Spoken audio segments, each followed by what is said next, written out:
Сәлеметсіздер ме балалар? Міне қазір біз сізбенен бірге отырып математикалық сауаттылық тапсырмаларын орындайтын боламыз. Бізде барлығы берілген 12 тапсырма.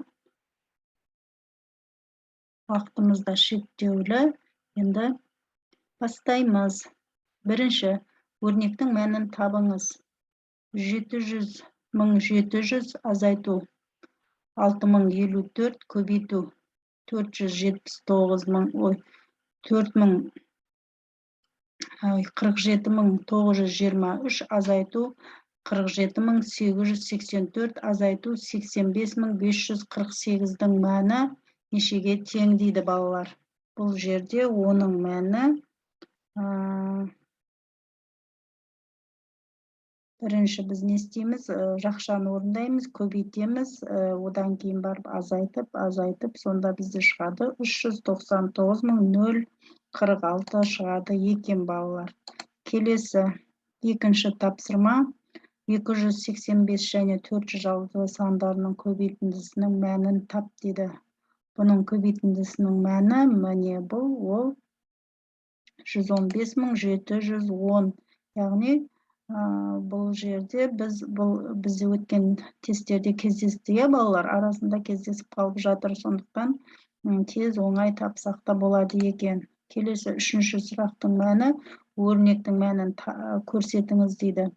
984.140 азайту 49.145-тің мәні болады 934.995. Міне осы нұсқасы дұрыс екен. Төртінші сұрақта 478.65.478-ге қосқанда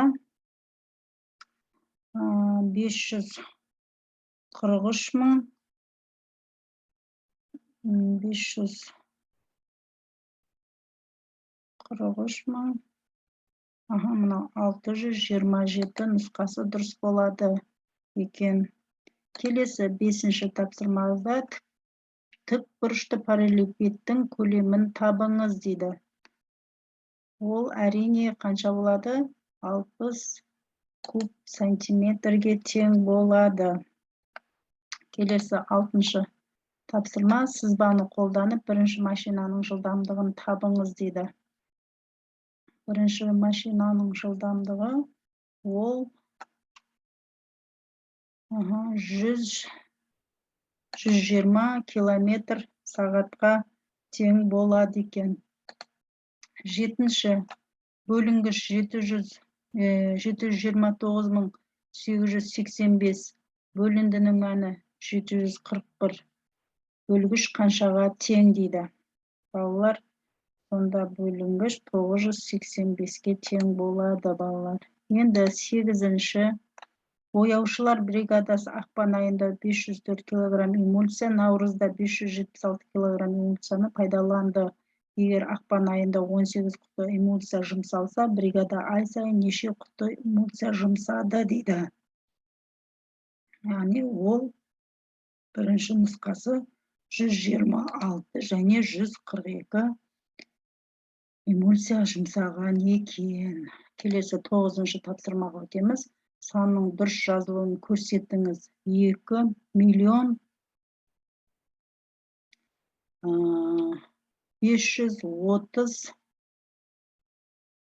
2.534.716 дейді. Ол бізде 2.123.456 демек ол мынау 2.534.716. Міне бірінші нұсқасы дұрыс болады. Келесі 10-шы тапсырма, ұлдардың қайсысы жоғары, қайсысы төмен секірді және қаншаға дейді. Міне Олег жоғарыға секірген, төмен секірген Гена екен. Олардың қаншаға болса, бір қанша болады? Мынау 90, Гена 90, Олег 120 болса, онда екеуінің арасында 30, демек екінші нұсқа Олег Генаға қарағанда 30 сантиметр жоғары секірді. Жауабы дұрыс болады. Келесі 11-ші сұраққа өтеміз. Y нешеге тең екенін анықтаңыз дейді.